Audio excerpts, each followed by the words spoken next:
apellido italiano, y estábamos hablando ahora con Maxi. ¿Cómo te va, Belén? Bienvenida. Buen día, muchas gracias. Todo bien. Estábamos contigo conversando el miércoles próximo pasado acerca de ese enorme tema que son las abejas. Las abejas, tú nos explicabas, hay productoras de miel y otras que no, pero todas son muy importantes.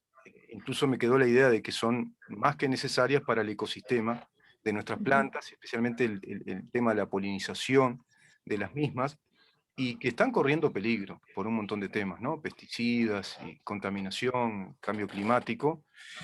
Y hoy el tema que nos convoca es la pérdida de colmenas en el mundo, por un lado, y factores que las afectan. Es un tema que se instaló hace tiempo y que había provocado bastante inquietud, por lo menos a mí me provocaba inquietud ver que hay una tendencia a que se complique el tema de las abejas a nivel mundial. ¿Cómo está eso, Belén? Sí, lo decíamos el miércoles pasado, desde el 2005 se empezaron a reportar grandes episodios de pérdidas de colmenas. Ujú, Porcentajes de pérdidas de colmenas en el mundo varían.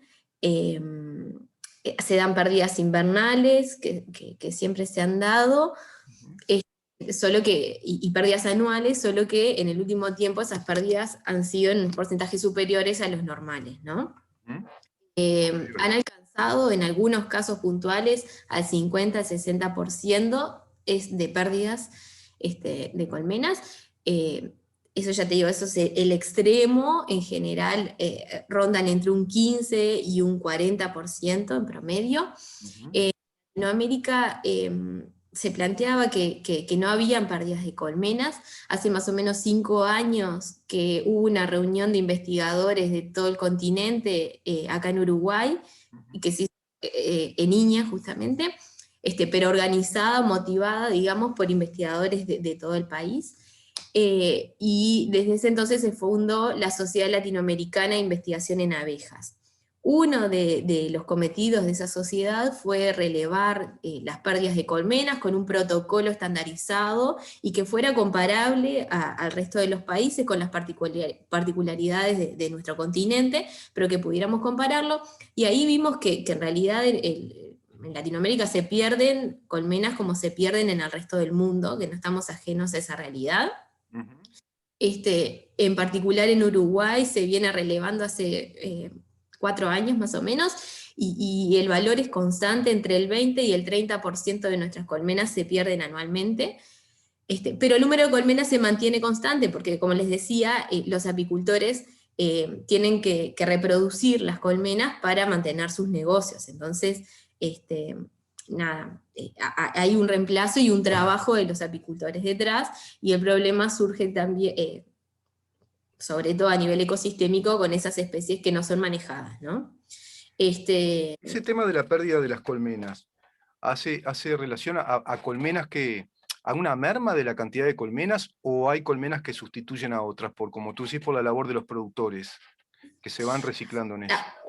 hay que diferenciar pérdidas de colmenas con despoblación de colmenas, Ahí ¿sí? está, ahí está. ¿Cómo es eso? Las pérdidas de colmenas se cuantifican como cuántas pérdidas teníamos, cuántas colmenas teníamos a tal fecha y cuántas colmenas tenemos a tal fecha. Mm, ¿Cuántas bien. colmenas murieron?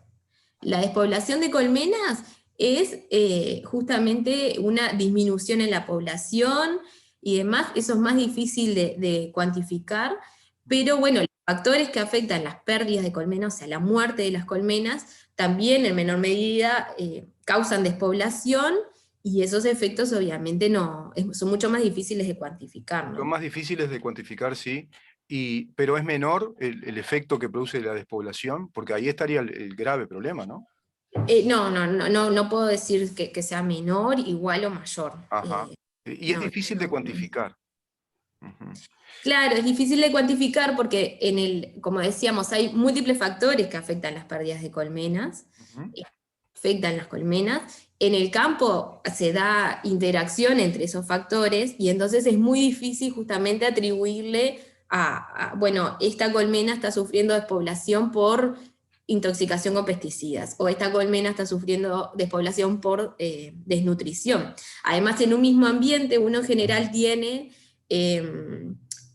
están todas las colmenas sometidas a las mismas condiciones. Es difícil tener un grupo control que diga, bueno, este grupo de colmenas no está sometido a eso, entonces yo veo si hay población o no al comparar contra ese grupo. Claro, claro, claro, claro. Belén, tú nos Eso no decías. lo podemos hacer, y la abeja depende exclusivamente de lo que pasa en el ambiente, entonces comparar año a año Ujú, es difícil, porque digamos, sí, las condiciones ambientales cambian todos sí, los sí, años. la variabilidad Eso se podría hacer con un estudio longitudinal de mucho tiempo. sí, sí, sí, tú nos habías explicado también ese tema, ¿no?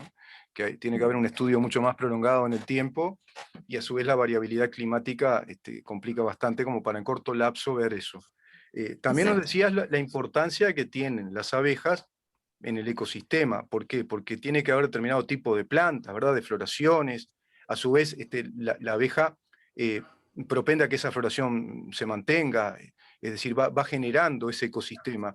¿En dónde Ujú. está la mayor producción de abejas en nuestro país, como, por ejemplo, para la miel? Bueno, en la zona oeste, digamos, del país es la zona tradicionalmente apícola, y esto se debe a que justamente, a ver, la abeja melífera no es nativa de Uruguay, Ujú, introducida por el 1800, ujú, eh, y desembarcaron acá en Uruguay por un error, iban a Argentina, eran dos colmenas que iban a Argentina y desembarcaron en Uruguay por error, pero se establecieron acá en un otoño, y en la primavera dieron los primeros enjambres, y desde ahí se comenzó la producción, digamos, apícola. ujú. Eh, entonces, donde está justamente apicultura, está en Niña La Estanzuela, justamente por eso, porque tradicionalmente es la zona Claro, de sí, mayor apicultura, pero se ha ido desarrollando en todo el país y acompañando también el desarrollo de la agricultura, ¿no? Hoy en día el norte es una zona que se ha fortalecido mucho, un poco asociado a la presencia de plantaciones de eucaliptus. ujú, Los eucaliptus tienen un periodo de floración fuera de fecha, digamos, con respecto al resto del país, florecen en otoño, sobre todo los grandis, que es el que produce más miel. ujú. Eh, entonces los apicultores hacen lo que se llama transhumancia, que es el traslado de colmenas hacia una floración para aprovechar justamente esa oferta floral. Y se da que nosotros decimos es como la meca de los apicultores el norte, porque en febrero comienza el traslado de colmenas desde el sur hacia el norte para explotar esas floraciones, y luego en mayo comienzan a volver todas las colmenas hacia el sur de nuevo. Es- Entonces se ha fortalecido mucho el norte en ese aspecto. También la zona este tiene sus características, no tiene tanta pradera, tiene zonas más naturales, zona de sierras. Desde el punto de vista sanitario también es bien interesante. Digamos que con el tiempo se ha ido desarrollando la apicultura en todo el país, pero el oeste es la zona tradicionalmente apícola. Es la zona tradicionalmente apícola. Yo incluso recuerdo que siempre se habló de los distintos tipos de miel, según también de dónde se produce esa miel, dónde la abeja extrae, ¿no? Ese polen. Ujú. Claro, Y hay sin duda. calidades de miel según también la floración de la cual proviene, ¿no? Exacto.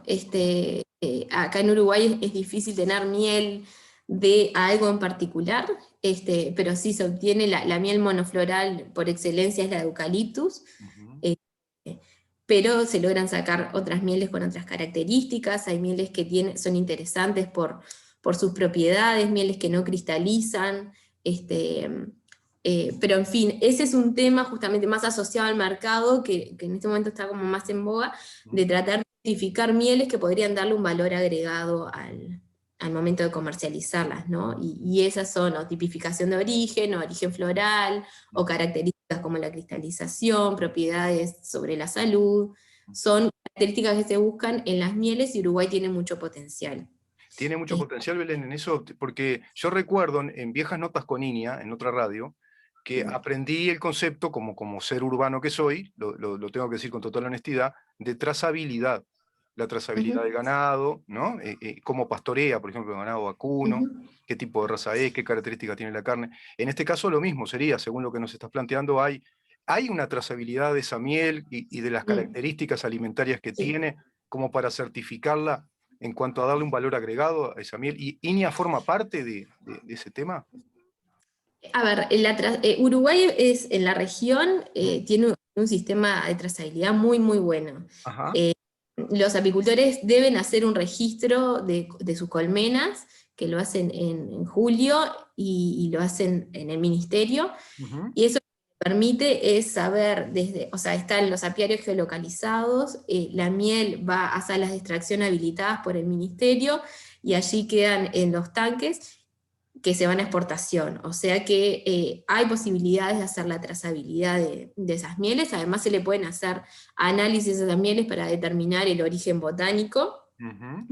Lo que hacen los exportadores es realizar mezclas de miel, digamos, para lograr ciertas características. Hay mercados como Estados Unidos que les gustan las mieles más claras, y hay otros que no les interesa tanto el color de la miel, sino sus requerimientos particulares, ya sea pesticidas o lo que sea. Claro. Entonces, los exportadores también hacen como ciertas mezclas para poder ubicar esas mieles, un poco respondiendo a las necesidades del mercado. En cuanto al sistema de trazabilidad, ya te digo, INEA no participa, quien se encarga de la trazabilidad de la miel uruguaya es el ministerio. Bien, bien. Les decía la vez anterior, sí, todos los centros de investigación acá en el país están muy en contacto entre nosotros, entre la academia, digamos, pero también con las autoridades, como puede ser el Ministerio, Comisión Honoraria de Desarrollo Apícola, gremiales, etc. Perfecto. Belén, una pregunta importante es, bueno, ¿cuáles son los aportes desde la investigación que INEA realiza, que el Instituto Nacional de Investigación Agropecuaria realiza, en cuanto a la situación sanitaria en este tema del país, el estrés nutricional también de las abejas y el estado sanitario de los pesticidas?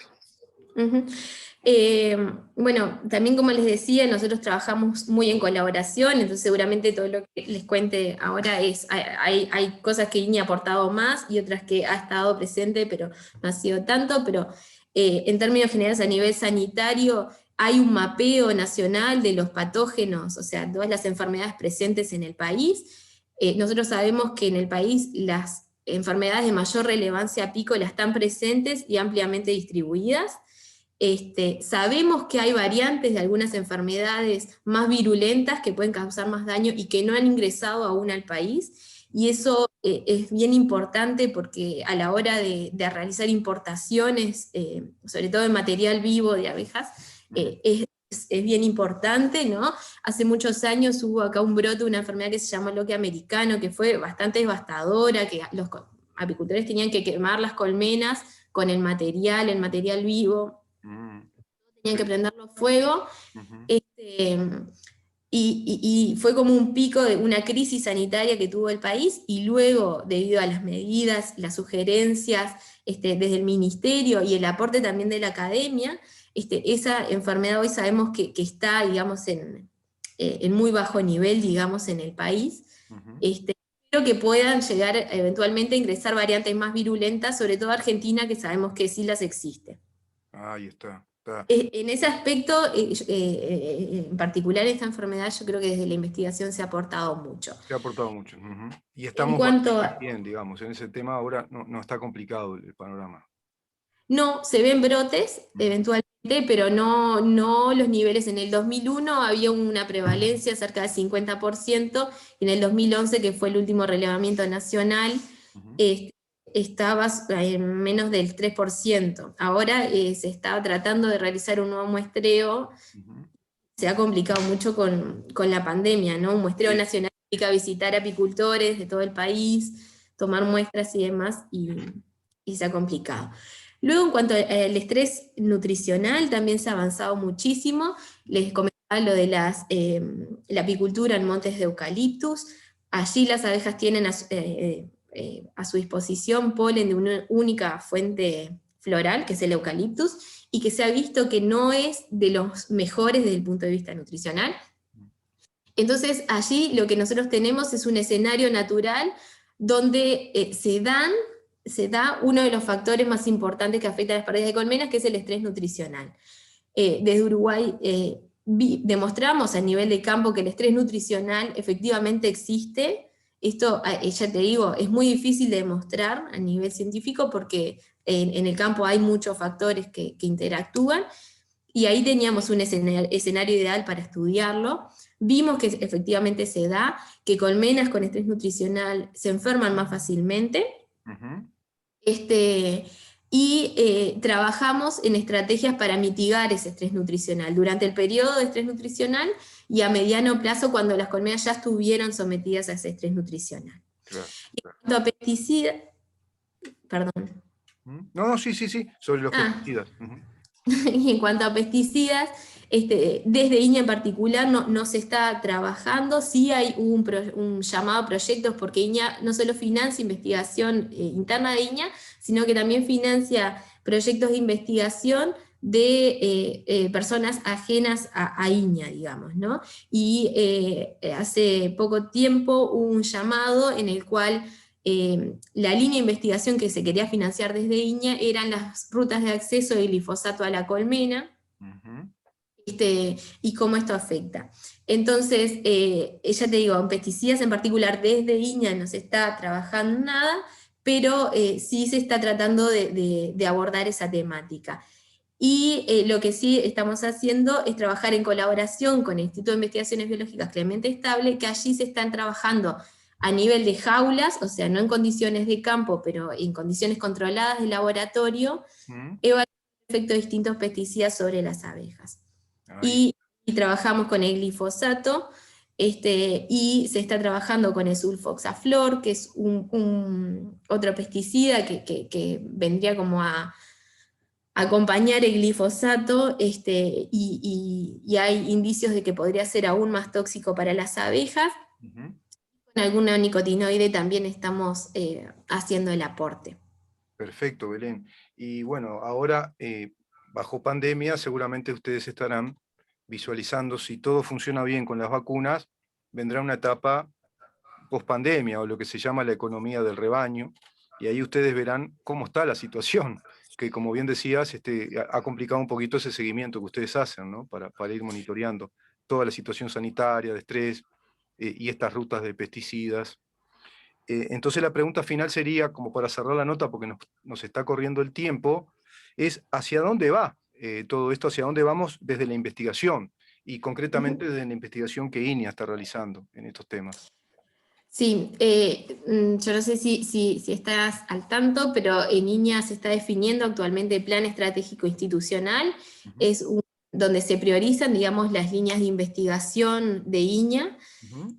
en los próximos años. Desde la sección apicultura lo que hicimos fue formar un grupo de trabajo con representantes de distintas instituciones vinculadas a la apicultura Ujú. y obviamente con representantes del sector. Fue una reunión bastante compleja porque en pandemia no nos podíamos juntar de forma presencial, Claro. no todos están acostumbrados a utilizar eh, El Zoom. eh, plataformas virtuales, claro. Ujú. Eh, pero bueno, en fin, terminamos formando un grupo reducido porque no se podía ser abierto a todos, pero tratando de buscar como una pluralidad. Entonces estaban involucrados representantes de distintos grupos de apicultores, apicultores que se focalizan en cierto tipo de apicultura, digamos, Ujú. y otros como buscando diversidad, y Claro. allí se plantearon, digamos, las líneas prioritarias, digamos, que INEA debería investigar a futuro considerando las necesidades del sector. Claro. Y esas líneas prioritarias serían las utilizadas como insumo en el diseño de este plan estratégico institucional. Ah, Entonces estamos buenísimo. en este momento como en una etapa de transición, ¿Mm? pero esas líneas priorizadas, digamos que coinciden con algunos de los trabajos que se venían haciendo anteriormente. Se planteó abordar problemas nutricionales, estrategias de control contra una de las plagas más importantes que afectan a la apicultura, Ujú. este, un programa de mejoramiento genético de nuestras abejas y de selección. Esas fueron más o menos las líneas planteadas Ujú. de grupo de trabajo como una demanda hacia INEA, y que si con suerte y luego diseñado el plan estratégico institucional, presentado un proyecto y demás, se irían a abordar. Y Sí, la sin idea duda. es que estos grupos de trabajo puedan contribuir a lo largo del proyecto Ujú. en mejorar, digamos, sacarle el mejor fruto posible. Seguramente va a ser así, Belén, porque tienen un equipo, INEA tiene muy buenos equipos de científicos, de investigadores, como es tu caso, y muy buena propuesta, ¿no? Esas líneas de investigación. Así que vamos a seguir hablando con INEA acerca de todas esas líneas de investigación que se abren y volveremos a conversar contigo sobre este gran tema, que son las abejas, la apicultura, la producción apícola en el Uruguay, y también la población de abejas en nuestro país. Yo te agradezco un montón realmente, Belén, por estos aportes al programa, esta calidad de aporte para toda la audiencia, y que esto replica después en nuestro canal YouTube, que es Mirando Dónde Estamos, y también por Facebook, en donde estamos, para todos aquellos que estén interesados, incluso productores, pequeños productores, sobre estas líneas de asesoramiento, de investigación que INEA va realizando a través de ustedes. Muchísimas gracias a ti y a Alejandro Jorak, que posibilita estos encuentros, y sé que pobre, bueno, ha tenido un percance ahí, pero va a salir todo bien con este tema, ¿no? De la pandemia precisamente. Bueno, Gracias, gracias a Belén. ustedes por el espacio y a las órdenes. Gracias. La doctora Belén Brancachelli hablando con nosotros acerca de apicultura, especialista precisamente en abejas, la doctora Belén Brancachelli, doctora